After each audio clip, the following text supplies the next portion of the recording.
करो ना करो, दीनहीन जाने, क्षमा पतित प्रभु नहीं त्रिभुवने।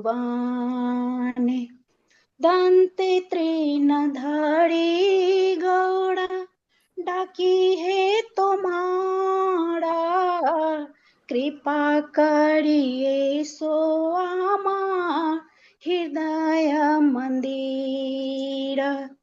दंते तृणधारी गौड़ा, डाकी है तुम्हारा, कृपा करिए सो आमा हृदय मंदिर। गौरांगा करो ना करो, दीनहीन जाने, क्षमा पतित प्रभु नहीं त्रिभुवने। यदि दया न करिवे, पतित देखिया, पतित पावन नाम किसेर लगिया। यदि दया न करिवे, पतित देखिया, पतित पावन नाम किसेर लगिया। पंडेची भव तूफाने, नायक निस्तार, श्री चरण तरनी दाने, दासे कर पार।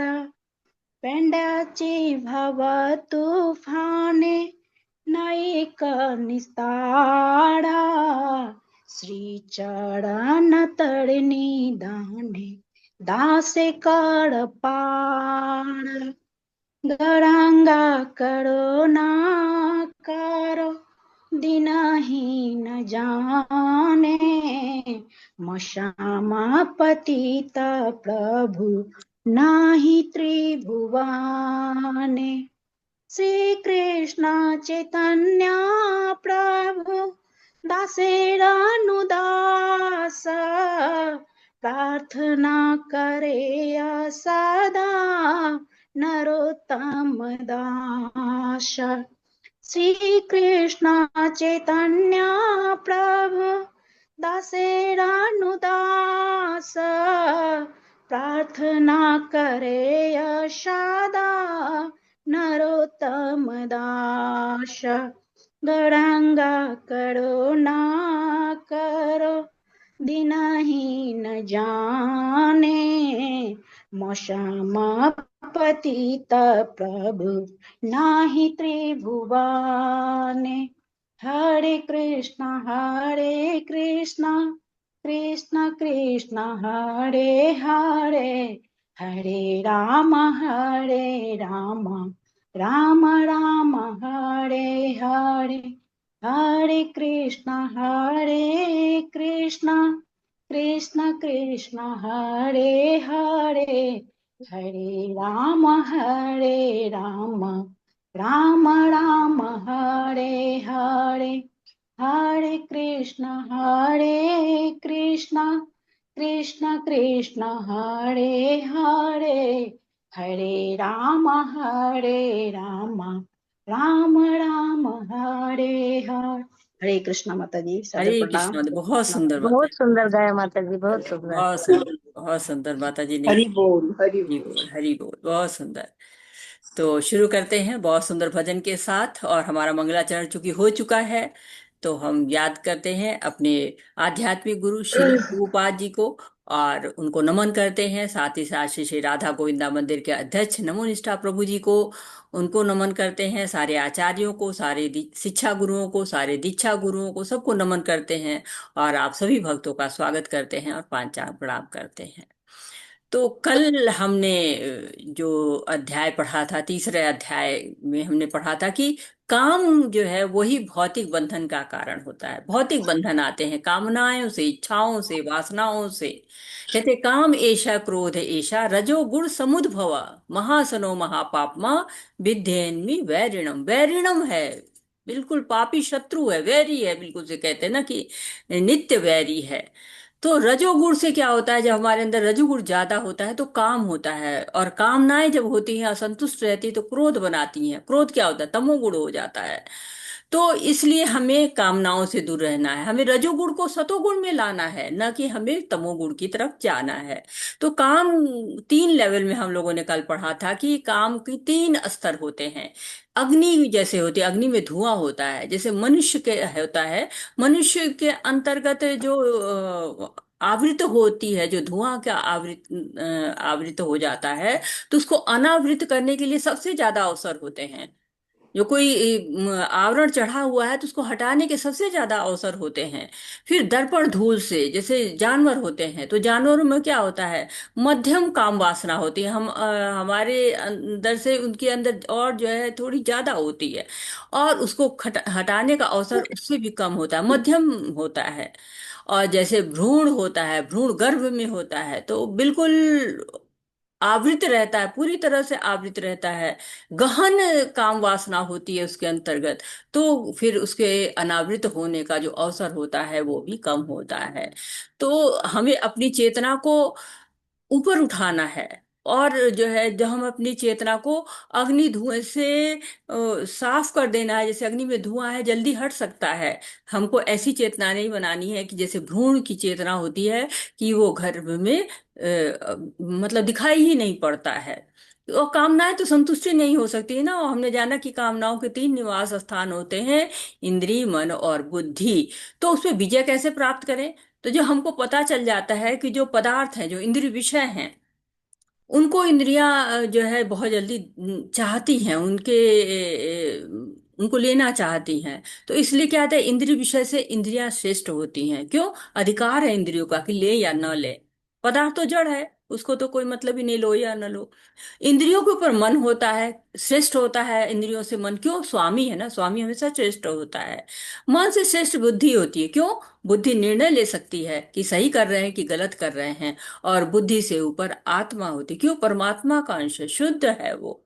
और इसलिए कहा गया है कि क्या करो, आध्यात्मिक शक्ति से, जो कृष्ण भावनामृत में अगर तुम स्थिर हो जाते हो तो तुम इस शत्रु को जीत सकते हो। और इसके लिए फिर भगवान ने बताया हमको कि ये ज्ञान की बताया कि ज्ञान चाहिए इसके लिए। तो ज्ञान भगवान कृष्ण ने विवस्वान सूर्य देव जो हैं, पहले सूर्य देव विवस्वान, उनको दिया था। फिर उनके द्वारा मनु को आया था। मनु क्या है? मनुष्यों के पिता है। सबसे पहले जो आए थे मनुष्य रूप में वो मनु थे। और उसके बाद जो है इक्ष्वाकु हैं, उनके पुत्र हैं, जो रघुकुल से ही आए हुए हैं। रघुकुल में जो है जहाँ रामचंद्र जी आए थे, उसमें पहले इक्ष्वाकु का जन्म हुआ था। तो कहते एवं परंपरा प्राप्ति इमम राज ऋषियो विदु स काल नेह महता योगो नष्टा परंतपः। योग जो है ये काल के कारण नष्ट हो गया है, परंपरा से आता हुआ बीच में छिन्न भिन्न हो गया। कहते नष्ट, नष्ट नहीं होता है, लुप्त होता है, क्योंकि दिव्य ज्ञान है ना, लुप्त हो गया था। उसको फिर पुनर्जीवित करने के लिए भगवान आते हैं और हमको देते हैं वो ज्ञान। और उस ज्ञान के लिए क्या कहते हैं, क्यों देते हैं? अर्जुन को, किसी और को भी तो दे सकते थे, पांडवों में 5 भाई थे, किसी और को दे सकते हैं, लेकिन क्या कह रहे हैं, स एवाय मया तेद्यम योगा प्रोक्ता पुरातना भक्तेषि में सखा चेति रहस्यम हेतु उत्तमम। तो तुम मेरे सखा हो, तुम मेरे भक्त हो, इसलिए तुम्हें ये उत्तम रहस्य मैं दे रहा हूँ। और उन्होंने बताया था कि मेरा अवतरण क्यों होता है, परित्राणाय साधूनाम विनाशाय च दुष्कृताम धर्म संस्थापनार्थाय संभवामि युगे युगे। भक्तों का उद्धार करने, साधुओं का परित्राण करने के लिए, विनाश को करने, दुष्टों का विनाश करने और धर्म की स्थापना के लिए भगवान आते हैं।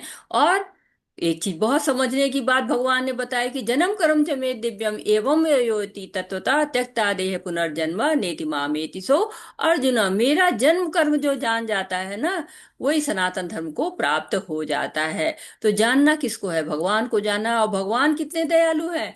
ये यथा माम प्रपद्यन्ते तास्थैव भजाम्य हम मम वर्तमान वर्तन्ते मनुष्या पार्थ सर्वशः। तो जो मुझको जिस भाव से जो है बुलाएगा, जिस भाव से आदान प्रदान करेगा, उसी के अनुरूप फल प्रदान करेगा। इससे अच्छा क्या होगा कि भगवान हमारे स्तर पे उतर के आते, जैसा हम करते हैं वैसा भगवान जो है हमको आदान प्रदान करते हैं। तो भगवान कितने दयालु है। नहीं तो यहाँ तो क्या है, भौतिक जगत में जरा सा भी किसी को कुछ मिल जाता है, इतना घमंड हो जाता है कि वो तो सीधे मुंह बात ही नहीं करता है। आदान प्रदान तो बहुत दूर की बात है। और भगवान ने कहते हैं इस व्यवस्था को चलाने के लिए सबकी आध्यात्मिक उन्नति हो, जैसे जिसके गुण हो वैसी उसकी आध्यात्मिक उन्नति हो, तो भगवान ने वर्ण आश्रम दिया हमको। चातुर्वर्ण में आशिष्टम गुण कर्म विभागश तस्य कर्तारम अपि माम विद्या कर्तारम अव्ययम। तो मैंने बनाया है वर्ण और आश्रम को। भले ही मैं उसमें बधा नहीं हूँ, भगवान किसी आश्रम में बधे नहीं है, लेकिन उन्होंने आध्यात्मिक उन्नति के लिए बनाया है और अपने साधना के उस स्तर को ऊंचा करने के लिए बनाया कि आप अपने साधना के स्तर को और ऊंचा कर सके। भगवान ने विभिन्न प्रकार के यज्ञ हमको बताए, द्रव्य यज्ञ के बारे में, और कहा यज्ञ करना चाहिए, द्रव्य यज्ञ, ज्ञान यज्ञ, और कहा कि यज्ञ करते हैं तो सारे पाप नष्ट हो जाते हैं, इसलिए हमको यज्ञ करना चाहिए। यह करने का उद्देश्य क्या है, ये हम यहाँ पर कल पढ़ रहे थे।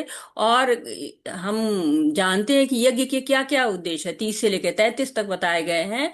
तो 31वां श्लोक आज हम पढ़ रहे हैं अभी। नायम लोकोस्तस्य यज्ञश कुंतो अन्य कुरु सतम। हे कुरुश्रेष्ठ, जब यज्ञ के बिना मनुष्य इस श्लोक में या इस जीवन में ही सुखपूर्वक नहीं रह सकता, तो फिर अगले जन्म में कैसे रहेगा। न अयम, मतलब कभी भी नहीं, हो ही नहीं सकता है। लोकोस्तय यज्ञ से, यज्ञ जब नहीं करेंगे तो लोक में हम सुखी रह ही नहीं सकते, हो ही नहीं सकता, सुख आ ही नहीं सकता है। तो फिर अगले जन्म में जो है बाद में कैसे आ जाएगा। हे जो है कुरु सत्तम, कुरु वंश के जो सत पुरुष हो तुम, कुरुओं में भी तुम श्रेष्ठ हो।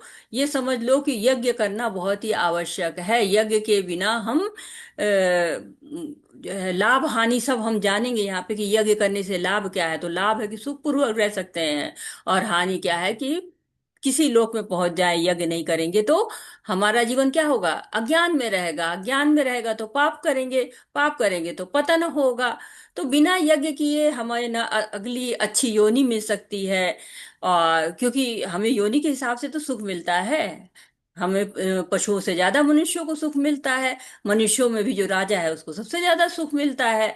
तो इसलिए भगवान कह रहे हैं कि आपको यज्ञ करना है, और साथ ही साथ यज्ञ शिष्टा को खाना है। यज्ञ शिष्टा को खा के आप अपने आप को शुद्ध कर सकते हैं। तो यज्ञ करना मनुष्य के लिए जरूरी है, और विष्णु के लिए यज्ञ करिए। एवं बहुविधा यज्ञा वितता ब्राह्मणों मुखे कर्म जावन विद्धि तान सर्वान एवं ज्ञात्वा विमोक्षसे। ये विभिन्न प्रकार के यज्ञ वेद सम्मत हैं। ये सभी विभिन्न प्रकार के कर्मों से उत्पन्न हैं। उन्हें इस रूप में जानने पर तुम मुक्त हो जाओगे। तो मुक्त हो सकते हैं। सारे यज्ञ आए कहाँ से हैं, भगवान से आए हैं, वेदों से आए हैं। वेद में लिखा हुआ है, और जो सर्वव्यापी परमात्मा है वो इन यज्ञों का भोगता है, इसमें विराजमान रहता है। तो इस देह से मुक्त होने के सारे विधि विधान बताए गए हैं, और उनको करके हम कर्म बंधन से मुक्त हो सकते हैं। ईशोपनिषद में कहा गया ना कि मनुष्य क्या कर सकता है, अगर इस चेतना में रहे कि हाँ वो सारे कर्म भगवान के लिए करेगा, तो कर्म बंधन नहीं लगेंगे, चाहे 100 साल तक जिए। तो भगवान ने बिल्कुल कोटा निर्धारित कर दिया है। तो लोग कहेंगे कि कोटा निर्धारित कर दिया है। कोटा हमें पता कैसे चलेगा कि भगवान ने हमारे कितना कोटा रखा है, कहीं किताब में तो लिखा नहीं हुआ है। लिखा हुआ है, जब हम भोजन करते हैं ना, हमें पता चलता है हमारा पेट भर गया तो ये हमारा कोटा है। और जब हम खाना उस कोटे से बाहर कहते हैं ना, आज तो मैंने गले तक खा लिया, तो आज तो मैंने नाक तक खा लिया, तो क्या होता है, कोटे से बाहर खा रहे हैं। भगवान ने कुर्वन्नेह कर्माणि जिजीविषे तशा समा स्वयतोपि नान्यथे तोस्ति कर्म न लिप्यते नर। कर्म में लिप्त नहीं होता है नर, अगर इस तरह से करता है कि भगवान की सब चीजें हैं, भगवान को समर्पित हैं, तो कोई भी कर्म बंधन नहीं लगता है। हरे कृष्णा माता जी, मेरे को हाथ खड़े जो है दिख रहे हैं, तो दीजिए पढ़ने को माता जी। हरे कृष्णा। ललिता माता जी आप श्लोक पढ़िए, आशा माता जी आप अनुवाद पढ़िए। हरे कृष्ण माता।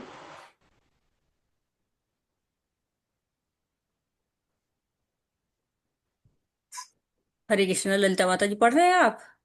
माता जी मैं पढ़ नहीं पाऊंगी। थोड़ा नजदीक आइए माता जी, आवाज बहुत धीमी है आपकी। आवाज आई नहीं रही माता जी। तब तक अतरी माता जी आप पढ़ लीजिए, फिर माता जी फ्री हो रहे हैं। हरे कृष्ण। प्रियन् द्रव्यमया जज्ञाच ज्ञान यज्ञ परन्तपा सर्वं कर्माखिलं पार्थ ज्ञाने परिसमाप्यते। हरे कृष्ण। हरे कृष्णा जी। हे परंतप, द्रव्य यज्ञ से ज्ञान यज्ञ श्रेष्ठ है। हे पार्थ, अनंत गत्वा सारे कर्म यज्ञों का अवसान दिव्य ज्ञान में होता है। हरे कृष्णा जी। हरे कृष्णा तो परंतप है। परंतप मतलब जो शत्रुओं को दंडित करते हैं।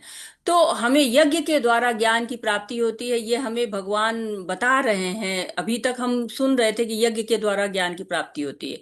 25वें श्लोक से स्टार्ट है। और इस श्लोक में निष्कर्ष दिया गया है कि यज्ञों के आपके बहुत सारे प्रकार हैं, लेकिन यज्ञ श्रेष्ठ कौन से हैं। तो बता रहे द्रव्य यज्ञ से ज्ञान यज्ञ श्रेष्ठ होता है। क्यों? क्योंकि ज्ञान नहीं रहेगा ना, तो आप धन लेके दान दे रहे हैं लेकिन आपके अंदर अहंकार है तो भौतिक स्तर पर रह जाएगा। क्योंकि दान दे के भी तो लोग अहंकार में रहते हैं ना, कि हमने तो उस यज्ञ में बहुत पैसा खर्च किया। तो क्या होता है, कोई आध्यात्मिक लाभ नहीं होगा। कई लोग कहते हैं ना, इतना पूजा पाठ करता हूं लेकिन फिर भी मेरे साथ अच्छा नहीं हो रहा है। तो क्यों नहीं अच्छा हो रहा है? क्योंकि आप भगवान से जुड़ ही नहीं हो रहे हैं। तो हमारे अंतःकरण में तीन दोष होते हैं। एक होता है कि हमारे अंतःकरण में कुछ संचित पाप होते हैं जो हमने पहले किए होते हैं। दूसरा होता है चित्त चंचल होता है हमारा। और तीसरा हमारे अंदर अज्ञान होता है। इस कारण से हम क्यों सारे कर्मों को भगवान को जोड़ देंगे, तो जो संचित पाप है वो भी नष्ट हो जाएंगे। कहते हैं कि जो प्रारब्ध हो या अप्रारब्ध हो, सारे पाप नष्ट हो जाते हैं जब भगवान से जुड़ जाते हैं। चित्त भी चंचल नहीं रह जाता, स्थिरता आ जाती है। और जब हम गुरु के पास चले जाते हैं तो हमारा अज्ञान भी नष्ट हो जाता है। हरे कृष्णा। तद्विद्धि प्रणिपातेन परिप्रश्नेन सेवया उपदेक्षन्ति ते ज्ञानम् ज्ञानिनस्तत्त्वदर्शिनः। हरे कृष्ण। तुम गुरु के पास जाकर सत्य को जानने का प्रयास करो, उनसे विनीत होकर जिज्ञासा करो और उनकी सेवा करो। सब रूप से प्रसिद्ध व्यक्ति तुम्हें ज्ञान प्रदान कर सकते हैं, क्योंकि उन्होंने सत्य का दर्शन किया है। हरे कृष्ण। हरे कृष्णा तो बताया गया है कि गुरु का महत्व क्या होता है। ज्ञान कहाँ से मिलता है? गुरु से मिलता है। और गुरु ही बता सकता है भगवान के ज्ञान को, क्योंकि बहुत दिव्य ज्ञान है ना। अपौरुषेय है, पौरुष ने नहीं कहा है, सीधे भगवान से आया हुआ है। किसी मनुष्य के द्वारा, किसी पुरुष के द्वारा नहीं आया है। भगवान ने सबसे पहले ब्रह्मा जी को ज्ञान दिया था। तेने ब्रह्म हृदय आदि कवि। तो भगवान के द्वारा ब्रह्मा जी के हृदय में वो ज्ञान दिया गया। तो गुरु हमें बहुत जरूरी होता है, वही तत्वतः ज्ञान दे सकता है। जो जन्म कर्म च मे दिव्यम एवं वे वेति तत्वतः, तत्वतः ज्ञान कहाँ से आएगा? भगवान से आएगा। तो ये कृष्ण से प्रवाहित हुआ है ज्ञान, और परंपरा से आ रहा है। तो ज्ञान प्राप्त करने की दो विधियां होती हैं। एक आरोही विधि होती है। जैसे हम भौतिक ज्ञान पाते हैं, पहले प्ले ग्रुप में गए, फिर केजी, फिर नर्सरी, फिर फर्स्ट सेकंड थर्ड, ऐसे बढ़ते जाते हैं। जैसे कोई पर्वत पे चढ़ता है ना, पर्वतारोही धीरे धीरे एक एक चढ़ता है, या सीढ़ी पे चढ़ते हैं तो ऊपर चढ़ते रहते हैं। ये आरोही विधि है। दूसरी विधि अवरोही है, जैसे सीढ़ियाँ उतरते हैं। तो ये ज्ञान ऊपर से आता है, नीचे की तरफ बहता है, कृष्ण से ब्रह्मा जी, ब्रह्मा जी से नारद जी, और ऐसे करते करते प्रभुपाद जी के द्वारा हमारे तक पहुंचता है। तो ये दो विधियां हमें ज्ञान प्राप्त करने की होती है। हम अवरोही विधि से ज्ञान प्राप्त कर रहे हैं, आध्यात्मिक ज्ञान है, ऊपर से भगवान से नीचे आ रहा है। तो हमें जाना चाहिए गुरु के पास, जिज्ञासा करनी चाहिए। लेकिन ऐसे नहीं बताओ बताओ हमको ये आंसर दो, नहीं। जिज्ञासा करिए विनम्र होकर। पहले गुरु के यज्ञ करते थे ना, तो सब शिष्य उनके लकड़ी लेके जाते थे, संविदा लेके जाते थे। आज तो गुरु को कुछ लेके नहीं जाते हैं, तो क्या लेके जाना है? सेवा भाव लेके जाना है, रिस्पेक्ट सम्मान लेके जाना है। तो गुरु की आप सम्मान दीजिए, उनके अंदर भाव, अच्छा भाव लेके जाइए, तो भगवान ज्ञान देंगे। देखिए गुरु के पास बहुत ज्ञान होता है। तो वो ऐसा नहीं कि आप गए ये प्रश्न बताओ तो उसने बड़े आंसर दे दिया, नहीं। जब आप गुरु के पास रिस्पेक्ट से जाते हैं तो वो बताता है जो वो बताना चाहता है। क्योंकि ऐसे तो हो सकता है कि वो आपको आंसर दे देगा, जितना आपने पूछा जवाब दे दिया। लेकिन जब आप सेवा भाव रखते हैं, रिस्पेक्ट रखते हैं, तो वो बताता है जो आपके लिए आवश्यक होता है। हम मंगलाचरण करते हैं ना, ओम अज्ञानातिमिरांधस्य ज्ञानंजन शलाकया। तो अज्ञान का चारों ओर अंधेरा है, इस अज्ञान के अंधेरे को दूर करो और हमको ज्ञान की तरफ ले चलो। हरे कृष्णा। तमसो माँ ज्योतिर्गमय, जो अंधकार से ज्योति की तरफ ले चलिए। हरे कृष्णा। जज्ञात्वा न पुनर्मोहम् एवं यः शशि पाण्डव येन भूतन्न शेषेण दुःखस्यात्मन्यथो मयि। हरे कृष्ण। रूप सिद्ध व्यक्ति से वास्तविक ज्ञान प्राप्त कर चुकने पर तुम पुनः कभी ऐसे मोह को प्राप्त नहीं होगी, क्योंकि इस ज्ञान के द्वारा तुम देख सकोगे कि सभी जीव परमात्मा के अंश रूप है, अर्थात वह सब मेरे हैं। हरे कृष्ण। देखिए, तो हमें बड़ा आकर्षण रहता है, हमारे चारों ओर चीजें दिखती हैं, हमें आकर्षित होते रहते हैं। लेकिन जब हमें पता चल जाता है, कैसे पता चलता है? स्वरूप सिद्ध व्यक्ति से। दिव्य ज्ञान आता कहाँ से है? गुरु से आता है, जो स्वरूप सिद्ध होते हैं। स्वरूप सिद्ध का क्या मतलब होता है? जिसने जान लिया है कि भगवान से कैसे मिलना है, उसका आत्मिक स्वरूप क्या होगा। जब वो जान जाता है, भगवान की भक्ति करते करते भगवान को जो है जान जाता है कि हम भगवान से किस तरह संबंध कर सकते हैं, वो स्वरूप सिद्ध व्यक्ति होता है। वो जब उसको पास जाते हैं हम, तो हमें भगवान से परिचय कराता है। भगवान से परिचय कराते से क्या होता है कि हमें समझ में आता है कि ये जो भगवान है, ये हमारे भी आश्रय हैं, सब जीवों के आश्रय हैं। क्योंकि जब हम उनका आश्रय त्याग कर देते हैं, भौतिकता में फंसते हैं, तो क्या होता है? भौतिक आकर्षण हमको मोहित करते हैं, और हम अपने आप को ही कंट्रोलर ईश्वर समझते, कहते ना कि हम कंट्रोलर हैं, हम सारी चीजों को नियंत्रित करते हैं, हमारी मर्जी के बिना कुछ नहीं होना चाहिए। हरे कृष्णा। अपि चेदाशि पापेभ्यः सर्वे पापकृत्तमखा सर्वं ज्ञानप्लवेनैव वृजेनं सन्तरिष्यसि। हरे कृष्ण। यदि तुम्हें समस्त पापियों में से सर्वाधिक पापी समझा जाए, तो भी तुम दिव्य ज्ञान रूपी नाव में स्थित होकर दुख सागर को पार करने में समर्थ होंगे। हरे कृष्ण। हरे कृष्णा। तो कह रहे हैं कि सर्वाधिक जो है वो पापी समझा जाए, समस्त पापियों में से। अपि चेदसि पापभ्य, सारे पापियों में से जो अगर सर्वेभ्य पाप कृतम, सबसे ज्यादा पाप जो है वो मुझे समझा जाए, तो भी क्या होगा? दिव्य ज्ञान। दिव्य ज्ञान ऐसा है कि हमने पाप भी किया हो तो भी हमें वो संभाल देगा, तो भी हम उसमें फंसेंगे नहीं, अगर हमें दिव्य ज्ञान मिल जाता है तो। और फिर हम उस नाव में बैठ के, दिव्य ज्ञान रूपी नाव में बैठ के, ये दुख का जो सागर है उसको पार कर ले जाएंगे। तो ये सागर बड़ा गहरा है ना, भव कूप है, भव सागर है। तो तत्व ज्ञान का ये आपको महत्व समझ में आ रहा है एकदम से कि क्या कर सकता है ये। क्योंकि जैसे समुद्र होता है, उसमें कोई बहुत तैरने वाला भी हो ना, बिल्कुल ट्रेनिंग वगैरह लेके भी आया हो, तब भी उसके डूबने की संभावना हो जाती है। कभी कभी जीवन बचाना बहुत ही मुश्किल होता है। लेकिन इसी तरह से ये भव सागर है, इसमें भी डूबना बड़ा आसान है, बचना बहुत मुश्किल होता है। लेकिन भगवान के द्वारा यदि दिव्य ज्ञान प्राप्त होता है, तो वो उससे हम इस भौतिकता के जो सागर बना हुआ है, इससे अपने आप को बचा सकते हैं। हरे कृष्णा। यथैधांसि शमितोऽग्निर्भस्मसात् कुरुतेऽर्जुन ज्ञानाग्निः सर्वकर्माणि भस्मसात् कुरुते तथा। हरे कृष्ण। जैसे प्रज्वलित अग्नि ईंधन को भस्म कर देती है, उसी तरह ही अर्जुन, ज्ञान रूपी अग्नि भौतिक कर्मों के समस्त फलों को जला डालती है। हरे कृष्ण। हरे कृष्णा। तो सब जो है, अग्नि जब प्रज्वलित हो जाती है तो सब कुछ जल जाता है, शुद्ध तो कर देती है। जो आपको यज्ञ करते हैं तो अग्नि जलाते हैं तो क्या करते हैं? जितना भी सब कुछ भस्म करते हैं। क्यों?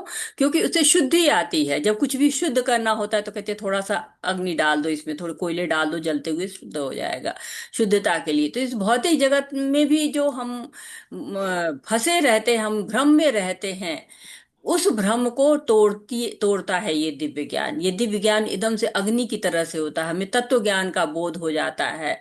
और कहते हैं ना कि हम, हमारे अंदर कर्म के जो जंजाल है फंसे रहते, कर्म फल हम पाने की चाह में कितने सारे जो है वो अपने लिए कर्म फल के बीज इकट्ठा कर लेते हैं। कहते प्रारब्ध, अप्रारब्ध, कूट और बीज, चार अवस्थाएं होती हैं, पद्म पुराण में कहा गया है। तो प्रारब्ध वो होता है जो हम वर्तमान में भोगते रहते हैं, वो प्रारब्ध होता है। उसका बीज जो है हृदय में बीज के रूप में रहता है, जो प्रकट होना चाहता है, कूट स्थिति प्रकट होना चाहता है। और अप्रारब्ध वो होता है जिसमें अभी मतलब भोगना बाकी है। तो एक तरह से आप इसको इस तरह से समझ सकते हैं कि एक चोर है, वो चोरी करता है, पकड़ लिया जाता है, जेल में डाल दिया जाता है, तो ये उसका प्रारब्ध है। अब वो अपना जो किया है उसने वो कर्मफल भोग रहा है। लेकिन ऐसा भी होता है कि चोर चोरी किया और नहीं पकड़ा गया, तो वो अप्रारब्ध होता है कि अभी किया तो है चोरी उसने, उसने गलत काम तो किया है, लेकिन अभी उसका फल नहीं उसको मिल रहा है। तो अब वो क्या होता है, वो बीज के रूप में संचित रहता है। वो बीज जैसे होता है ना कि बीज हम चने के बीज, लोबिया के बीज रख लेते हैं, तो संचित रहता है, जब भी पानी डाल देंगे तो अंकुरित तो हो जाएगा, उसे पेड़ उगा सकते हैं। तो वैसे बीज रूप में रहता है, यानी कि जो चोर है उसकी फाइल जो है बनी हुई है लेकिन बंद है, अभी चल नहीं रही है। अब जो है वो एक समय ऐसा आता है कि कहते हैं कि नहीं भाई, ऑर्डर आता है, इसको चलाओ, कुछ क्लू मिले हुए हैं, देखो इसको क्या है। तो वो कूट अवस्था होती है, अब ये प्रकट होने वाला है। और जहां अब चोर पकड़ा जाता है तो वो प्रारब्ध बन जाता है। तो कर्म फल की ये अवस्थाएं होती हैं, ये जीव को भोगनी ही भोगनी पड़ती है। लेकिन जब दिव्य ज्ञान होता है, हम ऐसे कर्म नहीं करते हैं, यानी कि हम ऐसे कर्म करते हैं जिसमें हमें कर्म फल की चाह नहीं होती, निष्काम कर्म करते हैं, अकर्म करते हैं, तो हमें कोई बंधन नहीं लगता है। हरे कृष्णा। हरे कृष्ण। आशा माता जी धन्यवाद। दीपक प्रभु जी आप पढ़ना। धन्यवाद माता। नहि ज्ञानेन सदृशं पवित्रमिह विद्यते तत्क्षयं योग संसिद्ध्या कालेनात्मनि विन्दति। हरे कृष्ण। हरे कृष्ण माता जी। इस संसार में दिव्य ज्ञान के समान कुछ भी उदत्त तथा शुद्ध नहीं है। ऐसा ज्ञान समस्त योग का परिक्रम फल है। जो व्यक्ति भक्ति में सिद्ध हो जाता है, वह यथा समय अपने अंतर में इस ज्ञान का आस्वादन करता है। हरे कृष्ण। हरे कृष्णा। तो दिव्य ज्ञान कैसा होता है? शुद्ध होता है, उदात्त होता है। तो ऐसे ज्ञान के लिए जो है कहते हैं कि इसके समान और भी कुछ भी नहीं है इतना, जो कि आपको इस तरह से पवित्र कर दे, आपको पवित्र करने वाला होता है, शुद्ध करने वाला होता है ये ज्ञान। तो ऐसे ज्ञान समस्त योग का परिपक्व फल है। जब हम जो योग करते हैं, भक्ति योग करते हैं, ज्ञान योग करते हैं, जो भी अष्टांग योग, ध्यान योग जो भी करते हैं, उसका परिपक्व फल है। यानी कि अब वो पेड़ जो है पक गया है, जो फल मिलता है वो योग का यही होता है। ऐसा जो व्यक्ति भक्ति में सिद्ध हो जाता है, सिद्ध हो जाते हैं ना, भक्ति करते करते लोग सिद्धावस्था प्राप्त कर लेते हैं, चरम अवस्था जो होती है, कहते हैं तब ज्ञान का आस्वादन, तब हम ज्ञान को चख पाते हैं। तो जो हम बीज बोते हैं, पेड़ निकलता है, फल, पत्तियां, शाखाएं, फूल, फल, एक कार्य होता है ना, तो समय लगता है, पेड़ की सेवा करनी पड़ती है, तब वो उसमें पानी देना पड़ता है, खाद देना पड़ता है। वैसे जब दिव्य ज्ञान गुरु के पास जाते हैं, उनकी सेवा करते हैं, उनके आदेशों की पालना करते हैं, साधना करते हैं, तब हमको वो फल प्राप्त होता है। ऐसा फल, फल तो हमेशा ही आनंद देता है ना, अच्छा लगता है फल। और जब भक्त इसको प्राप्त करता है, क्योंकि वो इस फल को गुरु के माध्यम से मिलता है, अपने आप नहीं मिल सकता है, तो फिर इसका स्वाद चखता है, आनंद पाता है। जब 10वां अध्याय पढ़ा होगा अपने लेवल 1 में, तो वहां पढ़ा होगा, तेषाम सतत युक्तानाम भजताम प्रीति पूर्वकम ददामि बुद्धि योगम तम ये न मामू पयांति ते। जब हम सेवा करते हैं भगवान की, गुरु की सेवा करते हैं, वो भगवान से मिलाते हैं, भगवान की सेवा करते हैं तो भगवत ज्ञान मिलता है, और भगवान तक पहुंचने का रास्ता मिल जाता है। तो यही हमारे जीवन का उद्देश्य है। हरे कृष्ण। प्रत्यावान् लभते ज्ञानं तत्परः संयतेन्द्रियः ज्ञानं लब्ध्वा परं शान्तिम् अचिरेणाधिगच्छति। हरे कृष्ण। हरे कृष्ण माता जी। जो श्रद्धालु दिव्य ज्ञान में समर्पित है, और जिसने इंद्रियों को वश में कर लिया है, वह इस ज्ञान को प्राप्त करने का अधिक ज्ञान प्राप्त करने का अधिकारी है और इसे प्राप्त करते ही वह तुरंत आध्यात्मिक शक्ति को प्राप्त होता है। हरे आध्यात्मिक कृष्ण माता शांति जी। को प्राप्त होता है। हरे कृष्णा माता जी। तो श्रद्धावान लभते ज्ञानम, बहुत बड़ी बात कह दी गई कि श्रद्धावान, श्रद्धा होगी तभी ज्ञान मिलेगा। गुरु में श्रद्धा ना हो तो ज्ञान नहीं, भगवान में श्रद्धा ना हो तो ज्ञान नहीं। और श्रद्धा जब हो जाती है तो ही हम भगवान को प्राप्त कर पाते हैं, या श्रद्धा करने से ही हम भक्ति भी कर पाते हैं। श्रद्धा भक्ति कहते हैं कि भक्ति का प्रथम चरण ही जो है वो श्रद्धा होती है। कहते श्रद्धा शब्द विश्वासे कहे सुदृढ़ निश्चय, कृष्ण भक्ति करे सर्व कर्म कृत होय। श्रद्धा शब्द से ही विश्वास आता है, और जब विश्वास आता है तो हम और भक्ति करना शुरू करते हैं, भगवान के बारे में सोचना शुरू करते हैं, चिंतन मनन ध्यान पठन पाठन सब करना शुरू कर देते हैं।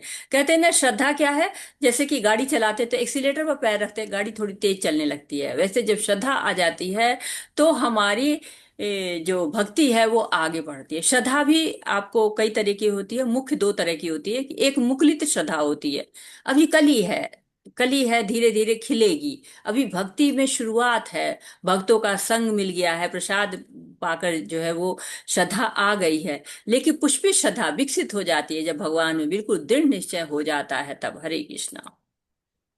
अज्ञाश्च शब्दधानश्च संशयात्मा विनश्यति, नायं लोकस्ति न परो न सुखं संशयात्मनः। हरे कृष्ण।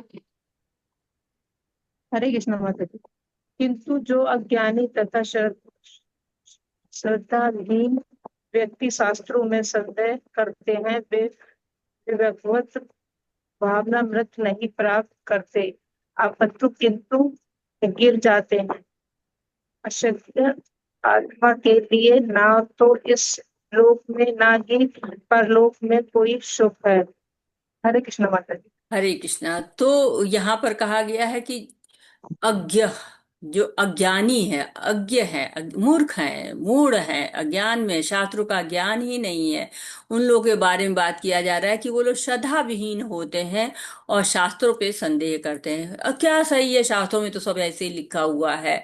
तो संशय होता है उनको, और कहते हैं ना कि doubt is the sign of intelligence. तो जो डाउट है, जो संशय है, वो आपको बुद्धि को थोड़ा प्रखर करता है, क्योंकि आप संचय करेंगे तो प्रश्न पूछेंगे गुरु से, तद्विधि परिप्रश्न न, तो आप प्रश्न करेंगे किससे? गुरु से। लेकिन अगर आप दोष ढूंढेंगे कि नहीं ये तो, ये कमी है, ये कमी है, तो फिर आपका कुछ भी भला नहीं हो सकता है। कहते हैं ना कि कुछ श्रद्धा कुछ दुष्टता, कुछ संशय कुछ ज्ञान, घर का रहा न घाट का, ज्यों धोबी का स्वान। तो श्रद्धा भी थोड़ी सी है, दुष्टता भी है, संशय भी है, कुछ थोड़ा सा जानते भी हैं, तो आप इस लोक को परलोक दोनों को बिगाड़ते हैं। तो अगर संशय है, गुरु से पूछते हैं, अच्छी, बहुत अच्छी बात है। लेकिन अगर वो आपको दोष केवल ढूंढने में उसका प्रयोग करते हैं तो आपको पतन होता है, आप आध्यात्मिक प्रगति नहीं कर सकते। हरे कृष्णा। योगो संनष्ट कर्माणं ज्ञान संचिन्न संशयम्, आत्मवन्तं न कर्माणि निबद्धन्ति धनंजय। हरे कृष्ण। हरे कृष्ण माता जी। जो व्यक्ति अपने कर्म फलों का परित्याग करते हुए भक्ति करता है और जिसके अक्षय दिव्य ज्ञान द्वारा विनिष्ट हो चुके होते हैं, वही वास्तव में आत्मपरायण परायण है। ये धन संजय व कर्मों के बंधन से नहीं बनता है। हरे कृष्ण माता हरे जी। कृष्ण। धनंजय कहा है, धनंजय यानी कि धन लेके आए थे अर्जुन। तो बता रहे हैं कि जो सही रूप से कार्य करता है, कर्म फलों का परित्याग, यानी तुम धन लेके आए थे लेकिन तुमने परित्याग किया कर्म फल का, अपने लिए तुम नहीं किए थे, भक्ति करते हो, अर्जुन बहुत बड़े भक्त थे। तो कह रहे कि जो ऐसा करता है कि अपने कर्मों फलों का त्याग कर देता है और उसके अंदर कोई संशय नहीं रहता है, तो उसको क्या होता है, वो भगवान को प्राप्त करता है। तो प्रारंभ में भगवान ने ज्ञान योग बताया था कि, और साथ ही कहा कि प्रामाणिक गुरु ही ज्ञान दे सकता है, ज्ञान की महिमा भी बताई, ज्ञान कौन प्राप्त कर सकता है ये भी बताया। अब यहाँ पर एक तरह से आपको निष्कर्ष आ गया है कि क्या होता है कि वह कर्मों के बंधन से नहीं बंधता है, प्रमाणी गुरु की सेवा करता है, उनका अनुसरण करता है, इंद्रियों को संयमित करता है, इंद्रियों को भगवान की सेवा में लगाता है, कर्म फलों से आसक्ति खत्म करता है, संशय समाप्त कर देता है। तो बचा क्या? आत्म साक्षात्कार। उसको आत्म साक्षात्कार हो जाता है। हरे कृष्ण। तस्मादज्ञानसम्भूतं हृत्स्थं ज्ञानाशिनत्मनः चित्त्वैनं संशयं योगम् आतिष्ठोत्तिष्ठ भारत। हरे कृष्ण। हरे कृष्ण माता जी। अंत एवं तुम्हारे हृदय में अज्ञान के कारण जो जो संदेह उठे हैं, उन्हें उन्हें अज्ञान रूपी शास्त्र में काट काट डालो। हे भरत, तुम योग योग के सम्मिलित होकर खड़े हो और युद्ध करो। हरे कृष्ण माता। हरे कृष्णा। तो अर्जुन के मन में संशय था। अर्जुन पूछ रहे थे कि तुम भगवान, आप हमको इस घोर कर्म में क्यों जो है लगा रहे हैं? अगर मैं घोर कर्म करूंगा, युद्ध को वो घोर कर्म कह रहे हैं, तो मेरा कल्याण कैसे होगा? तो मैं क्या करूं? तो भगवान उनको बता रहे हैं कि तुम संशय को दूर करो। ये जो संशय तुम्हारे अंदर है, अगर ये बने रहेंगे तो कर्तव्य पालन ठीक से नहीं कर पाओगे। तो भगवान एक तरह से कह रहे हैं कि तुम संशय से दूर हटो, मेरे जो है वो कहने पर मैं कह रहा हूं, भगवान की आज्ञा पर, भगवान के वचन के अनुसार तुम कार्य करो, खड़े हो जाओ और युद्ध करो। हरे कृष्णा। इस प्रकार श्रीमद् भगवद गीता के चतुर्थ अध्याय दिव्य ज्ञान का भक्ति वेदांत तात्पर्य पूर्ण हुआ। तो एक तरह से जो आखिरी श्लोक था, यही हमें कल के अध्याय की नींव रख रहा है, यानी जो आज हम पढ़ेंगे उस अध्याय को, जो पांचवा अध्याय है, उसकी नींव एक तरह से रख रहा है कि अज्ञान के बादल जो है वो हमारे अंदर छाए रहते हैं। भगवान का जब दिव्य ज्ञान मिलता है तो सब समाप्त हो जाता है। दिव्य ज्ञान क्या है? कि भगवान अजन्मे हैं, शाश्वत है, सनातन है, और भक्ति ही सारी समस्याओं को समाधान कर देती है। तो भगवान एक तरह से बिल्कुल स्पष्ट आदेश दे रहे हैं कि अज्ञान से मुक्त हो जाओ और कर्म करो, नियत कर्म करो, युद्ध करो। आप आगे चलेंगे, 15वें अध्याय पढ़ेंगे, तो वहां पर भी भगवान कहते हैं कि विरक्ति के शस्त्र से काट डालो जो आसक्तियां हैं, संशय है, उनको कैसे काट सकते हैं? अभ्यास से, वैराग्य से। तो इस कलयुग में बहुत सारी नकारात्मकताएं हैं और बहुत सारी भौतिकताएं हैं। इसमें आध्यात्मिक ज्ञान हमको बहुत आवश्यक है, क्योंकि ये ही ज्ञान हमको शुद्ध कर सकता है, हमको एक तरह से जिज्ञासाएं जितनी भी हैं उन सबको शांत कर सकता है और भगवान की तरफ ले जा सकता है। हमें मुख्यतः क्या पढ़ना है? भगवान के बारे में जानना है, स्वयं के बारे में जानना है, और भगवान से हमारे संबंध कैसे हैं इनके बारे में जानना है। और इसी से हमारी जो है ये आध्यात्मिक यात्रा आगे बढ़ती है, आगे की तरफ जो है वो जाती है। क्योंकि हम आध्यात्मिक उन्नति के लिए यहाँ हम सब लोग एकत्र हुए हैं। और चतुर्थ अध्याय जो ज्ञान का अध्याय था, अभी भगवान ने हमको पहले कर्म योग बताया और कर्म योग के बाद ज्ञान दिया है उन्होंने। अब इस ज्ञान का उपयोग हमको कैसे फिर करेंगे, कैसे उन कर्मों को कृष्ण भावना भावित बनाएंगे, ये हमें अगले अध्याय में पढ़ने को मिलेगा। हरे कृष्णा, हरे कृष्णा, कृष्ण कृष्णा हरे हरे, हरे रामा राम राम हरे हरे, हरे कृष्णा कृष्ण कृष्ण हरे हरे, हरे राम राम राम हरे हरे। तो ये पांचवा अध्याय है। और इस पांचवें अध्याय में हमने जो जाना हुआ है, निष्काम कर्म के बारे में जाना हुआ है, जो स्वार्थ रहित कर्म होता है, बंधन से रहित कर्म होता है, यही हमको मुक्ति देता है। तो मेरा प्रश्न है आप लोगों से कि हम ठीक है, हम पाप भी करते रहें पुण्य भी करते रहें तो दोनों बराबर हो जाएगा। क्या ये सही है कि पाप भी कर लो पुण्य भी कर लो, तो पुण्य जो पाप है वो सारे पुण्य से कटते चले जाएंगे, तो एक तरह से हम मतलब हाँ थोड़े पाप कर लेते हैं थोड़े पुण्य कर लेते हैं, बराबर इक्वल, कोई कर्म बंधन नहीं। हरे कृष्णा।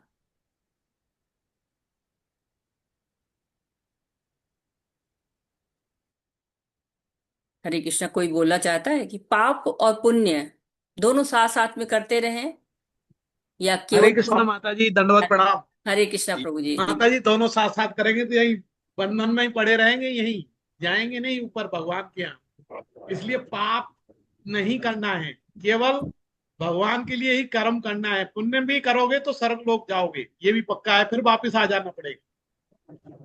इसलिए तो जो भी कर्म करना है ना, भगवान को सेंटर में रख के करना है। हरे कृष्णा। हरे कृष्णा प्रभु जी। तो ऐसा भी तो करेंगे कि पाप कर पुण्य थोड़े ज्यादा कर लेंगे पाप थोड़े कम कर लेंगे तो ये हो 10 जाएगा नाम पुण्य। अपराध पढ़ते माता जी, उसमें लिखा है ना, नाम के बल पे पाप नहीं करना है। तो ये नाम अपराध करके अगर हम करेंगे तो फिर शुद्धि नहीं हो सकती है। बिल्कुल सही, बहुत सुंदर हरे प्रभु जी, कृष्णा। बहुत सुंदर। और कोई भी कुछ अपनी राय रखना हरे चाहता है? कृष्ण हरे माता कृष्ण। जी। हरे कृष्ण माता जी। जी माता। हमें ना पाप करना है ना ही पुण्य करना है माता जी, हमें सिर्फ भक्ति करना है भगवान की। बहुत सुंदर। ना पाप करेंगे ना पुण्य करेंगे, क्या करेंगे? भक्तिमय कर्म करेंगे। बहुत। भक्ति सिर्फ, हरे कृष्ण। क्योंकि हम दोनों में ही बंधन है। हरे कृष्ण। लेकिन कहते हैं लोग ना कि डायबिटीज की दवा खा लो और थोड़ा सा चीनी खा लो मीठा खा लो, क्या फर्क पड़ता है? ऐसा कहते हैं ना कि थोड़े डायबिटीज है तो कोई बात नहीं, अभी हम लोग थोड़ा मिठाई खा लेते हैं फिर थोड़ा सा जो है वो दवा खा लेंगे, तो ऐसे थोड़े से पाप कर ले फिर थोड़े से पुण्य कर लेंगे, ज्यादा कर लेंगे। हरे कृष्णा। हम माता हरे जी कृष्ण माता जी। लेकिन मन जी। का। जी माता जी। हरे कृष्ण माता जी, दंडवत हरे प्रणाम। कृष्ण माता जी, दंडवत दंडवत प्रणाम। प्रणाम। अपने जीवन के इस धरातल पर अनुराधा माता जी का हमको समाधान करना पड़ता है। ये भी सच्चाई है जीवन की, हम इससे अछूते नहीं रह सकते। लेकिन जब हमने कृष्ण का मार्ग पकड़ा है, उनकी भक्ति पकड़ी, उनका स्नेह पकड़ा है, तो हमें अपने जीवन के प्रति भी और उनके प्रति भी, समाज के प्रति भी कर्तव्यनिष्ठ होना ही है। ये सबसे बड़ी पहचान है। और दोनों को बैलेंस हम जीवन में कभी नहीं कर सकते। पाप की अलग परिभाषा है, पुण्य की अलग है। पाप हमेशा सर्वोच्च रहेगा, नहीं रह सकता। लेकिन पुण्य की जो सीमा रेखा है वो दूर तक जाती है, दूर तक जाती है अच्छे कर्मों के कारण। धन्यवाद माता जी। हरे कृष्णा। हाँ, एक कोई माता जी की और आवाज आ रही थी। हाँ माता जी, क्या कह रहे थे आप? हाँ माता जी, वो तो मतलब कि मन की वजह से माता जी हम लोग भी ऐसा सोचते हैं थोड़ा कि माइक के चलो पास चीनी खा आके लेते बोलिए बस। हैं, थोड़ी माइक मिठाई में खा माइक लेते के हैं। पास आके बोलिए। हाँ। जी। हाँ हरे कृष्णा माता जी, हरे जी कृष्णा। माता जी। हरे कृष्णा। मुझे सुनाई तो नहीं पड़ा लेकिन हाँ आप कुछ कह रहे थे। हरे हाँ कृष्णा। माता। जी माता जी। हाँ माता जी, अभी आ रही है आवाज? हाँ थोड़ी मैं आ रही, बोल रही हूँ बहुत माता जी कम की सी मेरे हल्की मन सी के आ मतलब। रही है। ओ, अच्छा। देखती हूँ माता जी मैं। हाँ देखिए, ठीक नेट करके का फिर प्रॉब्लम बताइए। होगा माता जी, हाँ हाँ ठीक, ओके। तो देखिए, न्यूटन्स लॉ हम पढ़ते हैं, कहते हैं ना हर कार्य की जो हर क्रिया की उसकी विपरीत उतनी ही मात्रा में प्रतिक्रिया होती है। एक्शन जो है उसका रिएक्शन जरूर होता है। वैसे ही अगर आप पाप करेंगे तो उसका भी रिएक्शन होगा, पुण्य करेंगे तो उसका भी रिएक्शन करेगा। दोनों अलग अलग, दोनों के वही खाते अलग अलग चलते हैं। दोनों के अपने पुण्य करेंगे तो उसका फल मिलेगा। आपको हो सकता है कि अगला जन्म बहुत सुंदर स्त्री या पुरुष के रूप में हो, धनी रूप में हो, अच्छा परिवार मिल जाए, शिक्षा प्राप्त करने का अधिकार मिल जाए। बहुत से लोगों को शिक्षा प्राप्त करने का अधिकार नहीं मिलता है, तो हो सकता है पुण्य इस रूप में आपको दिखाई दे। लेकिन जो पाप आपने किया उसका बंधन अलग भोगना पड़ेगा। ऐसा नहीं है कि कट नहीं होता है कि हाँ हम पाप थोड़े करे और ज्यादा पुण्य कर लिए तो कट हो गया, पुण्य ज्यादा हो गया, नहीं। सबको अलग अलग भोगना पड़ता है। जो भी आप कर्म करते हैं उन सबको भोगना अवश्य पड़ता है। इसलिए हमें वही कर्म, न कर्म करना है न विकर्म करना है, हमको कृष्ण भावना भावित कर्म करना है, जो आज हमारा अध्याय है। हरे कृष्णा। कौन पढ़ रहा है? हरे कृष्णा माधुरी माता जी श्लोक पढ़िए। जलेंद्र प्रभु जी आप अनुवाद पढ़िए। हरे कृष्णा। हरे कृष्ण माता जी, सभी हरे कृष्णा। ओम श्री परमात्मने नमः। अथ तत् पंचमोऽध्यायः। अर्जुन वाच संन्यासं कर्मणां कृष्ण पुनर्योगं न शंससि यच्छ्रेयेत्युरेकं तं ब्रूहि सुनिश्चितं। हरे कृष्ण। हरे कृष्ण माता जी, सत्रह रोज प्रणाम। अर्जुन ने कहा, है कृष्ण, पहले आप मुझसे कम त्यागने के लिए कहते हैं और फिर भक्ति पूर्वक कम करने का आदेश देते हैं। क्या आप कृपा करके निश्चित रूप से मुझे बताएंगे कि इन दोनों से कौन अधिक लाभप्रद है? हरे कृष्ण माता जी। हरे कृष्णा। तो ये कर्म योग कृष्ण भावना भावित कर्म अध्याय है, जिसमें पहला ही प्रश्न आ रहा है अर्जुन का कि श्रेष्ठ क्या है, कर्म का त्याग करें या विरक्ति पूर्वक कर्म करें।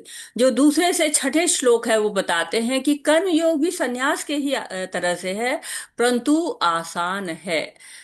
और 7 से 16 तक के श्लोक हमको बताते हैं कि निष्काम कर्म करिए तो वो बंधन से मुक्ति दिलाता है। और 17 से लेके 29 तक के जो आपके श्लोक हैं वो बताते हैं कि अगर भगवान पर ध्यान करते हैं तो हमें मुक्ति मिल सकती है। मुक्ति कैसे प्राप्त करें इसके बारे में बताया जाता है। और 29वां आखिरी श्लोक को शांति सूत्र कहा जाता है और बहुत प्रचलित है कि कैसे शांति लाई जा सकती है, भगवान हमको बता रहे हैं।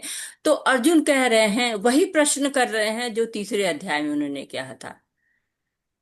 अर्जुन कितने संशय में है कि जो दिव्य ज्ञान में है उसके लिए कोई काम नहीं रह जाता है।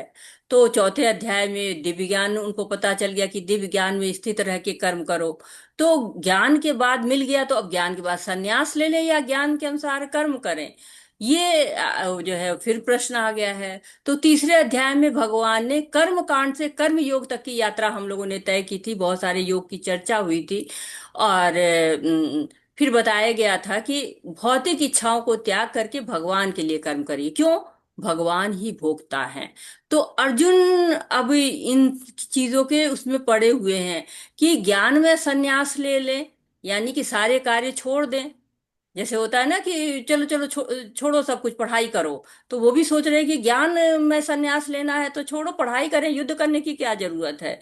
लेकिन वो ये नहीं समझ पा रहे हैं कि हमें कर्म करना पड़ेगा, कर्म के बिना हम रह ही नहीं सकते हैं। तो कर्म ऐसे करें ना जो बंधन ना दे। बंधन वाले कर्म हमको छोड़ने पड़ेंगे, अकर्म करना है हमको, जब कि ना उससे पुण्य मिले ना पाप मिले, और फिर उसमें भगवान को जोड़ दें तो क्या होगा, कृष्ण भावनामावित कर्म हो जाएंगे।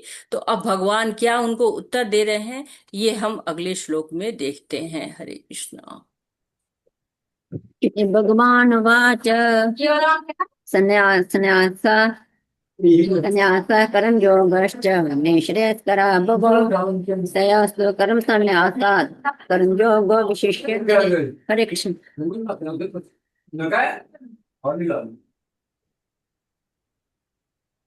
पढ़िए माता जी।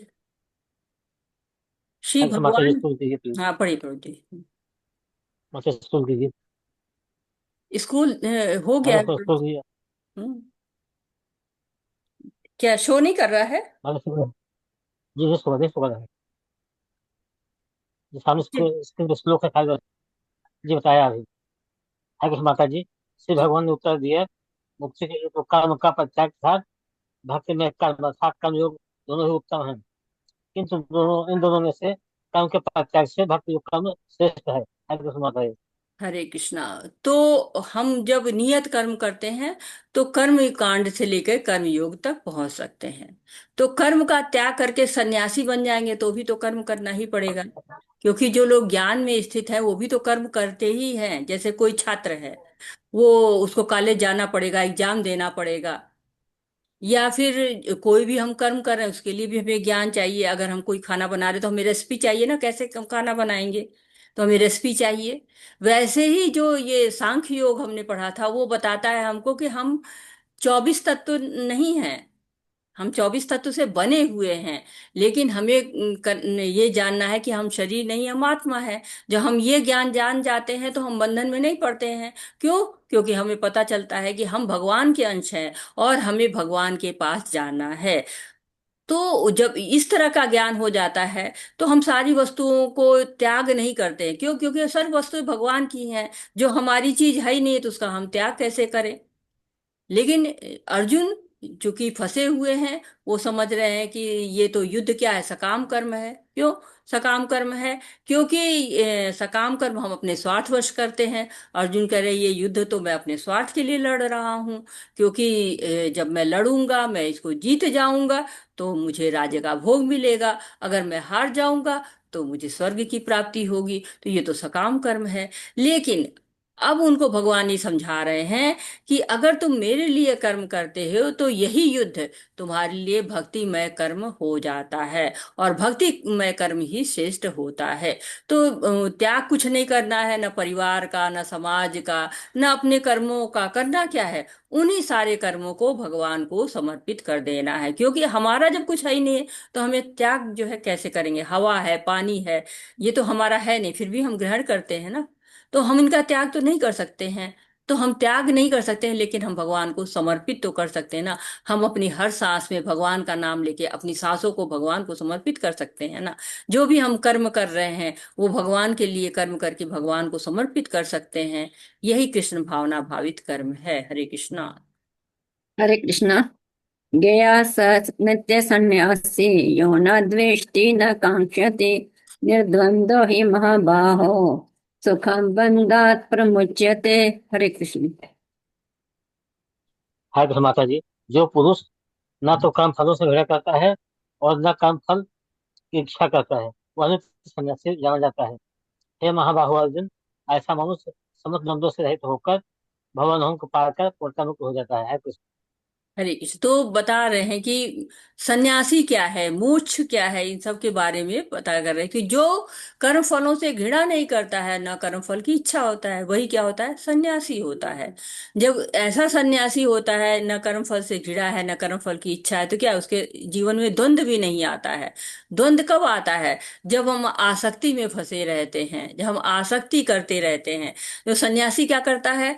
ये संसार के सारे बंधन को छोड़ देता है, घर द्वार छोड़ देता है, जंगल चला जाता है, किसी पर्वत पे चला जाता है, किसी जंगल में चला जाता है, किसी नदी के किनारे चला जाता है, और वहां भगवान का स्मरण करता रहता है। तो वो त्याग करता है किसका? कर्म फलों का भी। कर्म का तो त्याग नहीं हो सकता ना, पूरी तरह से कर्म नहीं त्यागा जा सकता है। शरीर निर्वाह के लिए कर्म तो करना ही पड़ेगा। हम तीसरे अध्याय में पढ़ चुके हैं, न कर्मणाम अनारंभत नैष्कर्म्य पुरुषोष्णुते। तो कर्म करना पड़ेगा। सन्यासी क्या करता है? सुख दुख, सर्दी गर्मी, दिन रात, ये जो द्वंद्व होते हैं, इन सब द्वंद्वों से दूर हो जाता है, क्योंकि वो कर्मों को भगवान को अर्पित करता है। तो भगवत गीता हमें सिखा देती है कि असली सन्यासी वही है जो अपने सभी कर्मों को भगवान से युक्त कर दे। इसी से सभी को लाभ होता है। जैसे कि हम हरि नाम संकीर्तन करते हैं, कीर्तन करते हैं या नाम जप करते हैं।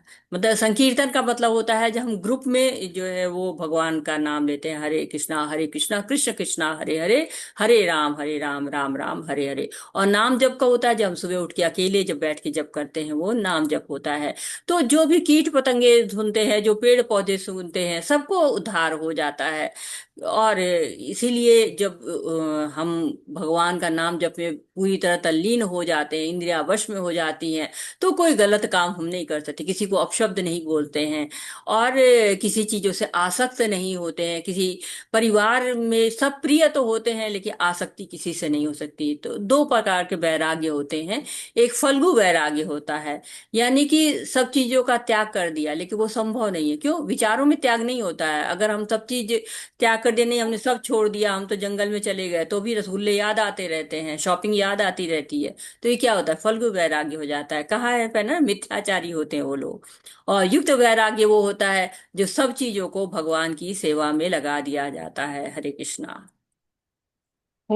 हरे कृष्णा। सांख्य योग पृथक बालाः प्रवदन्ति न पंडिताः एकम अवस्थिता सम्यक् उभयो विन्दते फलम्। हरे कृष्ण। हरे कृष्ण माता जी।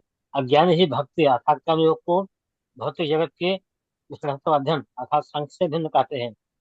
जो वस्तुतः ज्ञानी है वह कहते हैं कि जो मनुष्य किसी एक मार्ग का भली भांति अनुसरण करता है, वह दोनों के फल प्राप्त कर लेता है। कृष्ण माता जी। हरे कृष्णा। तो सारे योग हमें भक्ति की तरफ ही ले जाते हैं।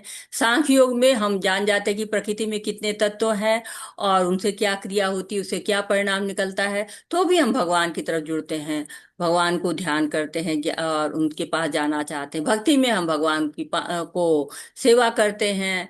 तो एक तरह से हम चाहे ज्ञान हो, मतलब ज्ञान से क्या करते हैं, विरक्ति के द्वारा भगवान को प्राप्त करने की कोशिश करते हैं।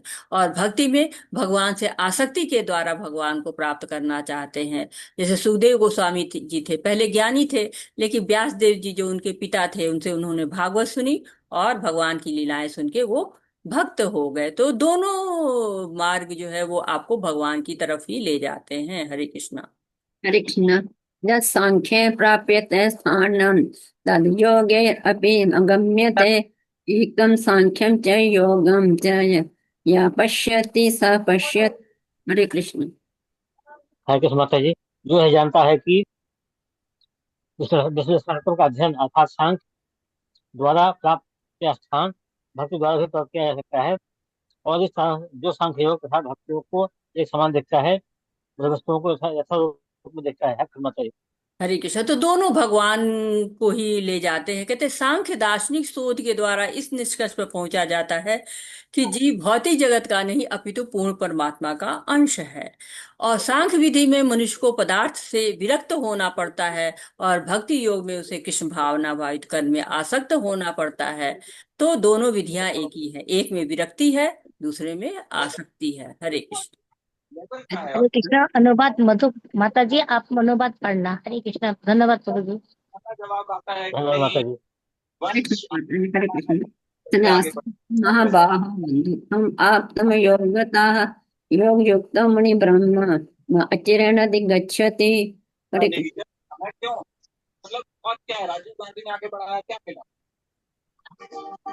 हरे कृष्णा। श्लोक 6। भक्ति में लगे बिना केवल समस्त कर्मों का परित्याग करने से कोई सुखी नहीं बन सकता, अपना परंतु माइक म्यूट कर ले प्लीज, जिसका किसी का माइक बहुत आवाज कर रहा है, प्लीज म्यूट कर लीजिए। पढ़िए माता जी। हरे कृष्णा माता जी।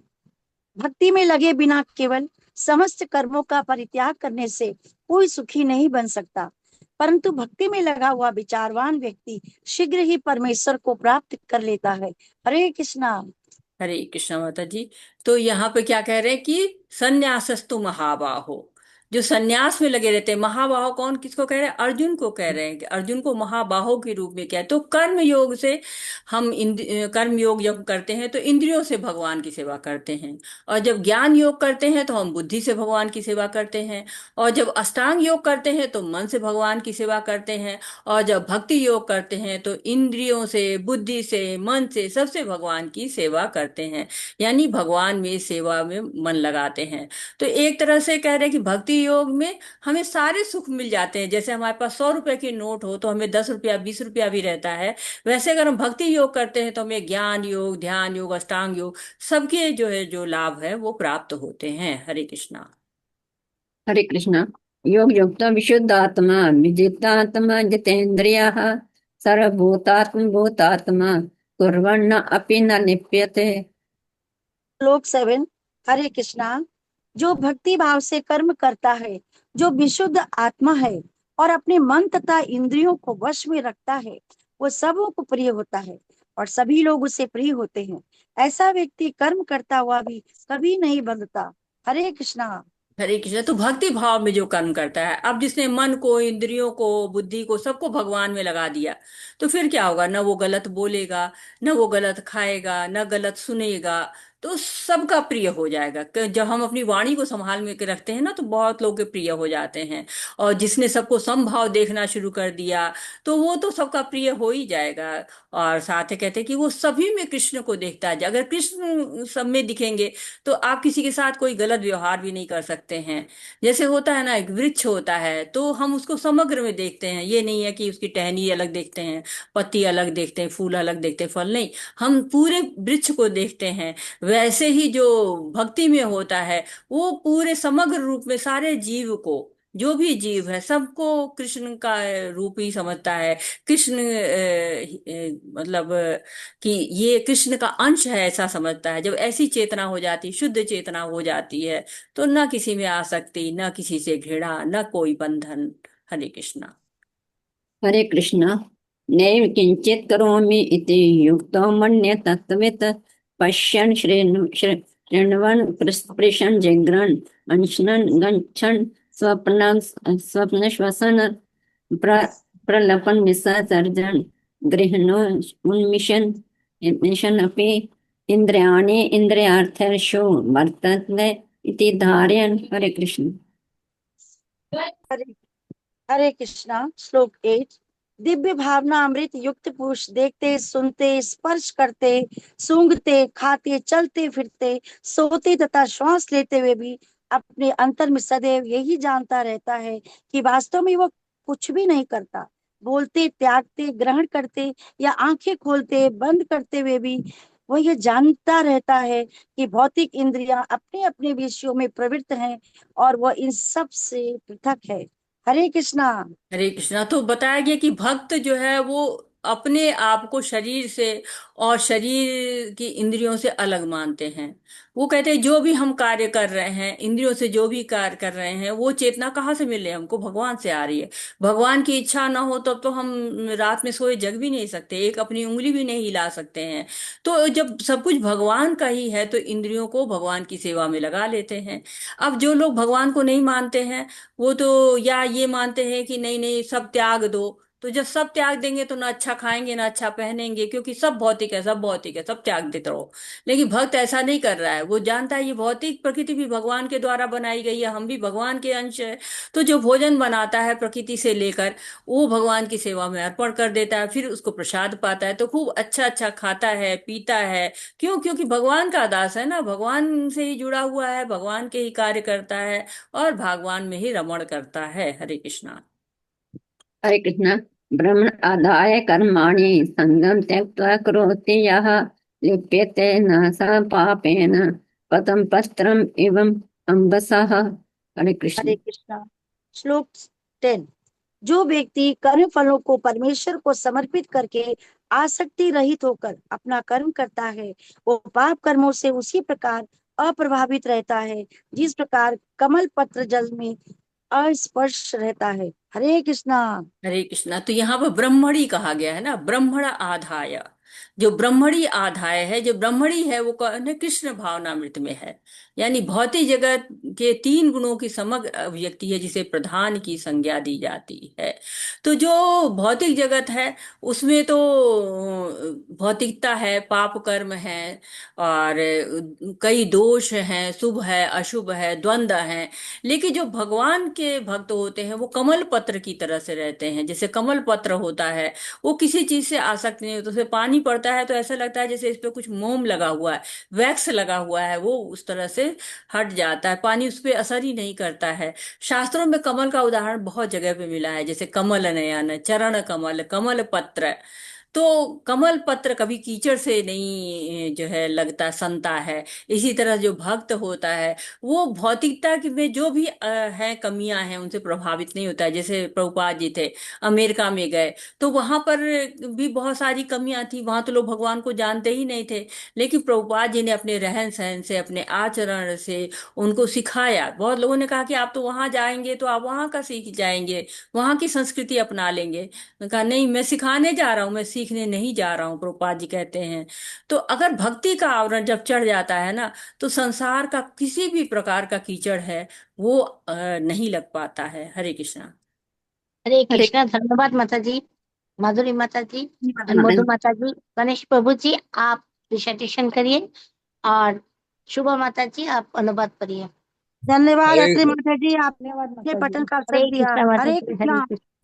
हरे कृष्ण माता जी। हरे कृष्णा। कायेन मनसा बुद्धया केवलैरिन्द्रियैरपि योगिनः कर्म कुर्वन्ति संगम त्यक्त्वात्म शुद्धये। हरे कृष्ण। हरे कृष्णा। श्रील प्रभुपाद की जय। योगी जन आसक्ति रहित होकर शरीर, मन, बुद्धि तथा इंद्रियों के द्वारा भी केवल शुद्धि के लिए कर्म करते हैं।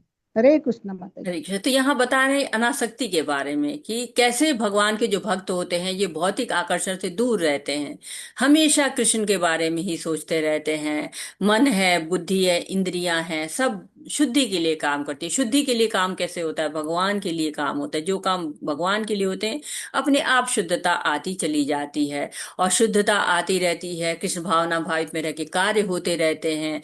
तो न अहंकार रह जाता है, न आसक्ति रह जाती है, न कर्म बंधन रह जाता है। जैसे हनुमान जी थे, भगवान के कितने बड़े भक्त थे, हमेशा भगवान के कार्य में ही अपना समय बिताते थे। सारे कार्य का श्रेय भगवान को ही देते। जब भगवान मिले उन्होंने कहा कि तुमने जो है वो लंका जला दी, सीता माता को खो दे, कहे भगवान सारा कार्य तो आप ही कर रहे हैं, आप तो बस मुझे श्रेय दे रहे हैं। हरे कृष्णा। हरे कृष्ण। युक्तः कर्मफलं त्यक्त्वा शान्तिमाप्नोति नैष्ठिकीम् अयुक्तः कामकारेण फले सक्तो निबध्यते। हरे कृष्ण। हरे कृष्ण। निश्चल भक्त शुद्ध शांति प्राप्त करता है क्योंकि वह समस्त कर्म पर मुझे अर्पित कर देता है। किंतु जो व्यक्ति भगवान से युक्त नहीं और जो अपने श्रम का फलकामी है वह बंद हो जाता है। हरे कृष्ण माता जी। हरे कृष्ण। तो आजकल लोग शांति शांति की बड़ी बात करते हैं कि शांति चाहिए, अरे बहुत शोर है, शांति चाहिए, बहुत उपद्रव है, शांति चाहिए। ले भगवान का भक्त भी शांति चाहता है। तो ये सभी लोग चाहते हैं, बड़ी सुंदर बात है शांति को चाहना, लेकिन मिले कैसे शांति? उस चीज के लिए लोग प्रयास नहीं करते हैं, उस विधि को लोग स्वीकार नहीं करते हैं। तो भक्त शांति चाहता है, लेकिन वो शांति कैसे प्राप्त करता है कि सबको समझता है कि सभी लोग हमारे जो भगवान है उनके अंश है। ममे वांशे जीवलोके जीव भूता सनातना। लेकिन हम कई भेद करते हैं, बटे रहते हैं। हम इस गांव के हैं, हम उस घर के हैं, हम उस समाज के हैं, हम उस जाति के हैं, हमारा रहन सहन ऐसा है। लेकिन हम ये भूल जाते हैं कि हमारा एक ही पिता है, बीज प्रदाता पिता एक ही है। जब हम ये जान लेते हैं तो शांति आ जाती। क्यों शांति आ जाती है? भाई भाई हो गए ना, हमारा आपका एक घर हो गया ना। अहंकार जब होता है कि मैं ये हूं, मैं वो हूं, मैं अफसर हूं, मैं स्त्री हूं, मैं पुरुष हूं, मैं इस गांव का हूं, मैं इस देश का हूं, तो ये अहंकार हमको इधर उधर दूर करते हैं ना, एक दूसरे से अशांत करते हैं ना। तब हम जो है दूसरे को देख के रोब में आते हैं, ओ मैं इससे बड़ा हूं मैं। लेकिन जब सत्य अहंकार आ जाता है कि हम शरीर नहीं, हम आत्मा है, जब ये सोचने लगते हैं तो क्या होता है?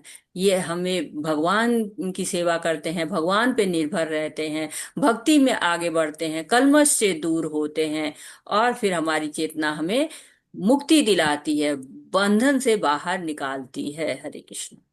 हरे कृष्ण। सर्वकर्माणि मनसा संन्यस्यास्ते सुखं वशी नवद्वारे पुरे देहि नैव कुर्वन्न कारयन्। हरे कृष्ण। हरे कृष्णा।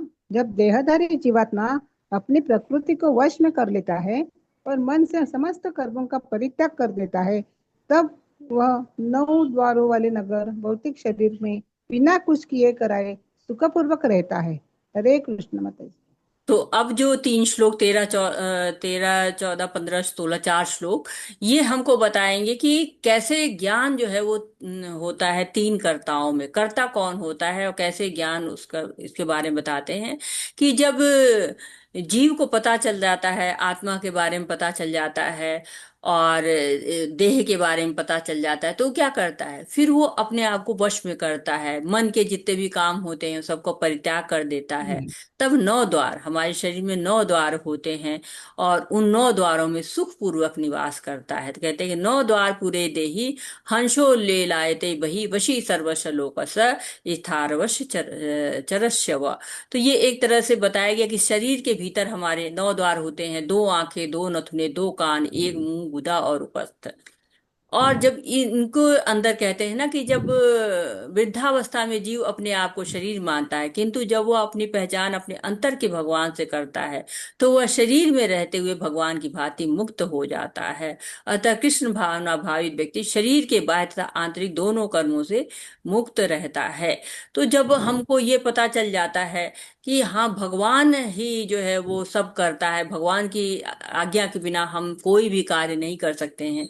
जब ये जान जाते हैं तो हम तमोगुण से रजोगुण में, रजोगुण से सतोगुण में पहुंचते हैं। और इन गुणों से जब ऊपर उठ उठ जाते हैं, सतोगुण में पहुंच जाते हैं, तब मन की जितनी भी आसक्तियां होती हैं सब समाप्त हो जाती हैं। मन भगवान में लगना शुरू हो जाता है, लगाने का प्रयास करते हैं। ये निकेन प्रकारेण मन कृष्णा निवेशता, मन में कृष्ण को लगाते हैं। तो जो हमारा उद्देश्य बदल गया, हमारे जीवन का लक्ष्य बदल गया, तो हमारे कर्मों की दिशा भी बदल जाती है, दशा भी बदल जाती है। पहले हम जब जाते थे बाजार में तो कहते थे कि नहीं, मुझको तो ये कपड़े चाहिए, गहने चाहिए। और फिर धीरे धीरे कहते नहीं, भगवान के लिए कपड़े चाहिए, भगवान के लिए गहने चाहिए। ऊन लेते हैं, थोड़ा स्वेटर बना देते हैं, ठंड आ रही है, एक मोर पंख ले चलते हैं, भगवान को लगा देते हैं, अच्छा लगेगा। तो इस तरह से हम करना शुरू करते हैं। तो 9 द्वार, ये भागवतम में कथा है भी, जब नारद जी ने राजा बहिष्ठित को उपदेश दिया था, उसमें पुरंजन की कथा सुनाई थी। और पुरंजन कोई और नहीं, हम ही हैं। बहुत लंबी कथा है, 4थे अध्याय में पढ़ाया जाता है, पढ़ते हैं हम लोग, कि हमारे शरीर में 7 द्वार ऊपर की ओर होते हैं, 2 द्वार नीचे की ओर होते हैं। यानी 2 नासिका, 2 कान, 1 मुंह, 2 भूमिगत नीचे के जो गुदा और उपस्थ होते हैं। और कहते हैं कि इसके द्वारा जीव जो है ये भौतिक ऐश्वर्यों को लेना चाहता है, भोग करना चाहता है।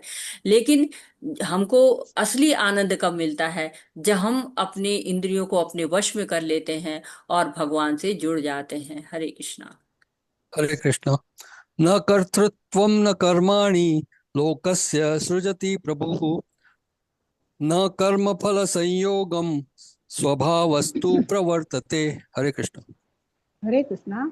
शरीर रूपी नगर का स्वामी देहधारी जीवात्मा न तो कर्म का सृजन करता है, न लोगों को कर्म करने के लिए प्रेरित करता है, न ही कर्मफल की रचना करता है। यह सब तो प्रकृति के गुणों द्वारा ही किया जाता है। हरे कृष्ण माता जी। देखिए, तो हमने पहले पढ़ा है ना, प्रकृति क्रियामाणानि गुणे कर्माणि सर्वसु, सब जो है वो प्रकृति ही कराती है, इसके गुण ही कराते हैं। जब हम प्रकृति के गुणों से बद्ध होते हैं ना, तो वही कार्य करते हैं जो प्रकृति हमसे कराना चाहती है। हमें मनुष्य का शरीर मिला है तो हम रोटी दाल चावल खाते हैं। जो घोड़ा है तो वो घास खाएगा, गाय है तो जो है वो घास खाएगी, घोड़ा चना खाएगा, हाथी है तो गन्ना खाएगा, चींटी है तो छोटी छोटी चीजें खाएगी। तो सबका प्रकृति से हम इतनी तरह से बंधे हुए हैं। लेकिन फिर भी हम क्या होते हैं, अहंकार हम में इतना भरा हुआ है कि हम अपने आप को कर्ता मानते हैं। भले ही हम इस भव सागर में संघर्ष कर रहे हैं, अब हम इस भव सागर में फंसे हुए हैं, समुद्र में लहरें आ जा रही हैं, हमको नचा रही हैं, कभी इधर गिरा रही हैं, कभी उधर गिरा रही हैं, कभी इधर थपेड़े खा रहे हैं, कभी उधर थपेड़े खा रहे हैं। कोई वश हमारा नहीं उस पर चल रहा है। लेकिन इसके बाद भी हमारे अंदर कर्तापन का भाव होता है। कहते हैं कि ये जो भगवान की माया है ना, देवी हेषा गुणमयी मम माया दुरातेया मामेव ये प्रपदन्ते माया मित्ता तरंति ते, ये माया हमको नचाती रहती है, चक्कर घिन्नी के जैसे हम नाचते रहते हैं। लेकिन फिर भी हम अपने आप को, सबसे ज्यादा कर्तापन का हमारे अंदर बहुत ही भाव रहता है। हरे कृष्णा। हरे कृष्ण। नादत्ते कस्यचित् पापम न चैव सुकृतं विभुः, अज्ञानेनावृतं ज्ञानं तेन मुह्यन्ति जन्तवः। हरे कृष्ण। हरे कृष्णा। परमेश्वर न तो किसी के पापों को ग्रहण करता है न पुण्यों को, किंतु सारे देहधारी जीव उस अज्ञान के कारण मोहग्रस्त रहते हैं जो उनके वास्तविक ज्ञान को आच्छादित किए रहता है। हरे कृष्ण माता। हरे कृष्ण। तो हमें जो स्वतंत्रता मिली होती है ना, हम उसी का दुरुपयोग करते रहते हैं, उसी के कारण हम सारे दुख भोगते रहते हैं। तो भगवान हमको न, हम सोचते हैं कि हम भगवान को दे देंगे सारे पाप को, तो भगवान कुछ भी ग्रहण नहीं करते हैं। लेकिन हमारे अंदर ज्ञान का अभाव रहता है। भगवान तो दिव्य है ना, वो भौतिकता में आते ही नहीं है। लेकिन हम मोह में पड़े रहते हैं, हम आसक्ति में पड़े रहते हैं, और भगवान की जो पद है उसको हम नहीं समझ पाते हैं, और इसी में जो है सुख दुख भोगते रहते हैं। हरे कृष्णा। हरे हरे कृष्ण। कृष्णा। अमिता माता जी अनुपात पढ़ना, गणेश प्रभु जी आप श्लोक की पढ़ना। हरे कृष्ण। हरे कृष्ण। धन्यवाद माता ज्ञा जी। ज्ञानेन तु तद् अज्ञानं येषां नाशितमात्मनः, तेषाम् आदित्यवत् ज्ञानं प्रकाशयति तत्परम्। हरे कृष्ण। किंतु जब कोई उस ज्ञान से प्रबुद्ध होता है जिससे अविद्या का विनाश होता है, तो उसके ज्ञान से सब कुछ उसी तरह प्रकट हो जाता है जैसे दिन में सारी वस्तुएं प्रकाशित हो जाती है। तो जब ज्ञान आ जाता है ना, तो सारी वस्तुएं हमको दिखाई पड़ने लगती हैं। हरे कृष्णा, अपना माइक म्यूट तो कर पहले लीजिए। कर लेना चाहिए आपको। हरे कृष्णा। तो जो दिव्य ज्ञान आता है तब हम वास्तविक स्वरूप को समझ पाते हैं। जब हमारे लाइट जलाते हैं कमरे में तब हमको सब कुछ दिखाई पड़ने लगता है। जब तक लाइट बंद रहती है तब तक हमको कुछ भी दिखाई नहीं पड़ता रहता है। तो हम अपने आप को कंट्रोलर मानते हैं, हम अपने आप को ईश्वर मानने लगते हैं। ये क्या है? अविद्या है। जब हमको ज्ञान हो जाता है, जैसे सूर्य आता है तो सब कुछ साफ दिखने लगता है, अंधेरा छट जाता है, वैसे ही जब भगवान का ज्ञान हमारे अंदर आ जाता है तो हमें सब कुछ प्रकट होने लगता है। हरे कृष्णा। हरे कृष्णा। तद्बुद्धयस्तदात्मानः तन्निष्ठास्त तत्परायणः गच्छन्त्य पुनरावृत्तिं ज्ञान निर्धूत कल्मषः। हरे कृष्ण। नहीं कृष्ण, प्रभा माता जी आप पढ़िए। प्रभा माता जी। माता जी मैं पढ़ूं? हरे कृष्णा। अच्छा। जब मनुष्य की बुद्धि, मन, श्रद्धा तथा शरण सब कुछ भगवान में स्थित हो जाते हैं, तभी वह पूर्ण ज्ञान और समस्त कल्मश से दूर होता है और मुक्ति के पथ पर अग्रसर होता है। हरे कृष्णा। हरे कृष्णा। तो भगवान जो है वो हमको बता रहे हैं कि जब ज्ञान हो जाता है, जब ज्ञान कैसे हो जाता है? जब हम श्रद्धा में श्रद्धा आती है हमारे अंतर्गत, जब हम शरणागत होते हैं, जब हमारे मन बुद्धि इंद्रियां सब भगवान की शरणागत हो जाती हैं, तब क्या होता है? हमें ज्ञान आता है। और ज्ञान से क्या होता है? कल्मश दूर हो जाता है। जैसे हम सफाई कर देते हैं ना, सब साफ हो जाता है और तब मुक्ति का पथ हमें मिल जाता है। तो मुक्ति के पथ के लिए अपने मन बुद्धि इंद्रियों को भगवान को समर्पित करना होगा। हरे कृष्ण। हरे कृष्ण। विद्या विनय संपन्ने ब्राह्मणे गविहस्तिनि शुनि चैव श्वपाके च पंडिताः समदर्शिनः। हरे कृष्ण। विनम्र विनम्र साधु पुरुष अपने वास्तविक ज्ञान के कारण एक विद्वान तथा विनीत ब्राह्मण, गाय, हाथी, कुत्ता तथा चांडाल को समान दृष्टि समभाव से देखते हैं। हरे कृष्णा। हरे कृष्णा। तो भगवान बता रहे हैं कि ज्ञानी की दृष्टि कैसी हो। समान दृष्टि, समान व्यवहार। तो समान दृष्टि किस तरह से होती है? कि सबको भगवान का अंश देखता है, क्योंकि जानता है ना कि शरीर मिला हुआ है। क्यों मिला हुआ है? प्रकृति के गुणों के कारण मिला हुआ है, कर्मों के कारण मिला हुआ है। उसी के कारण कोई हाथी के बना हुआ है, कोई घोड़ा है। सबकी योनियां अलग अलग हैं। कोई चींटी है, कोई सुअर है, लेकिन सबके अंदर क्या? परमात्मा का अंश है। इसी रूप में भगवान को के भक्त देखते हैं। भगवान की जो ये दी हुई ये योनियां हैं इनके, तो भगवान से सबको जोड़ना चाहते हैं। भक्त सबको जोड़ना चाहते हैं कि सब भगवान के पास आए। जो अष्टांग योगी होते हैं, ज्ञानी होते हैं, वो लोग तो अपने उत्थान के बारे में सोचते हैं, लेकिन भक्त जो है वो सबको भगवान से जोड़ना चाहता है और सबको समान देखता है। इसीलिए अगर सबको समान न देखे तब तो अपने आप से अलग कर देगा ना। लेकिन भक्त सबको भगवान के अंश देखने के कारण, हाथी भी है उसको भी यात्रा में शामिल करता है, फल है फूल है उसको भगवान की सेवा में लगाता है, पेड़ पौधों को भगवान की सेवा में लगा देता है, क्योंकि जहां से फूल फल आ रहे हैं वो भी तो भगवान की सेवा में लग गए। और जब हम जप करते हैं तो जो भी जीव जंतु पेड़ पौधे भगवान का नाम सुनते हैं वो भी उससे जुड़ जाते हैं। तो भक्ति क्या होती है? इसीलिए अच्छी कही जाती है कि सबको समभाव से देखते हैं। लेकिन ऐसा नहीं कि व्यवहार सबके साथ एक साथ नहीं करते हैं, केवल देखते हैं। अभी व्यवहार के बारे में जब आएगा तो उसके बारे में बात करते हैं। हरे कृष्णा। हरे कृष्ण। इहैव तैर्जितः सर्गः येषां साम्ये स्थितं मनः निर्दोषं हि समं ब्रह्म तस्मात् ब्रह्मणि ते स्थिताः। हरे कृष्ण। हरे कृष्ण। जिनके मन एकत्व तथा समता में स्थित है, उन्होंने जन्म तथा मृत्यु के बंधनों को पहले ही जीत लिया है। वे ब्रह्म के समान निर्दोष हैं और सदा ब्रह्म में ही स्थित रहते हैं। हरे कृष्णा। तो निर्दोष हैं ये लोग। क्यों? समान दृष्टि रखते हैं, जन्म मृत्यु का बंधन जो है वो जीत लेते हैं। हम वो भगवान के पास ही रहते हैं, जन्म है तो भी, मृत्यु के बाद भी हमेशा उनको भगवान के साथ ही रहते हैं। आसक्ति उनको नहीं रहती है, घृणा उनको नहीं रहती है, सब भगवान के अंश है, पंडितासम दर्शिना है। तो प्रभुपाद जी कहते हैं कि जब व्यक्ति, जब तक अंदर का सुख नहीं अनुभव करता है ना, जब हम मन से सुखी नहीं होते, अंदर से सुखी नहीं होते हैं, तो बाहर का कितना भी सुख हो वो उसको अच्छा नहीं लगता है। तो जैसे कि बच्चा है, कोई खो जाता है, तो जब तक उसको माँ बाप नहीं मिलते हैं ना, तो कितना भी उसको खिलौना दीजिए उसको अच्छा नहीं लगता है। तो जब हम अंदर के सुख का अनुभव करना शुरू कर देंगे, जब हम भक्ति करेंगे और अंदर अंदर हमको आनंद मिलना शुरू हो जाएगा, तो ये बाहरी साधन की आवश्यकता हमको नहीं पड़ जाएगी कि हाँ मूवी देखने जाना है, शॉपिंग करने जाना है, उससे आनंद मिलेगा। नहीं, उससे आनंद नहीं मिलता। कब आनंद मिलता है? जब भगवान की भक्ति करते हैं, भगवान की कीर्तन करते हैं, जपा करते हैं। तो जब आत्मा क्या होती है? सच्चिदानंद स्वरूप है, क्योंकि भगवान सच्चिदानंद है, हम उसके अंश हैं। तो जब भगवान से जुड़ जाते हैं तो सुखी होते हैं। और वो कैसे हो सकता है? भक्ति के द्वारा ही हो सकता है। हरे कृष्णा। हरे कृष्णा। न प्रयश्येत् प्रियं प्राप्य नोद्विजेत् प्राप्य च प्रियं स्थिर बुद्धिरसम्मूढ़ो ब्रह्मविद् ब्रह्मणि स्थितः। हरे कृष्ण।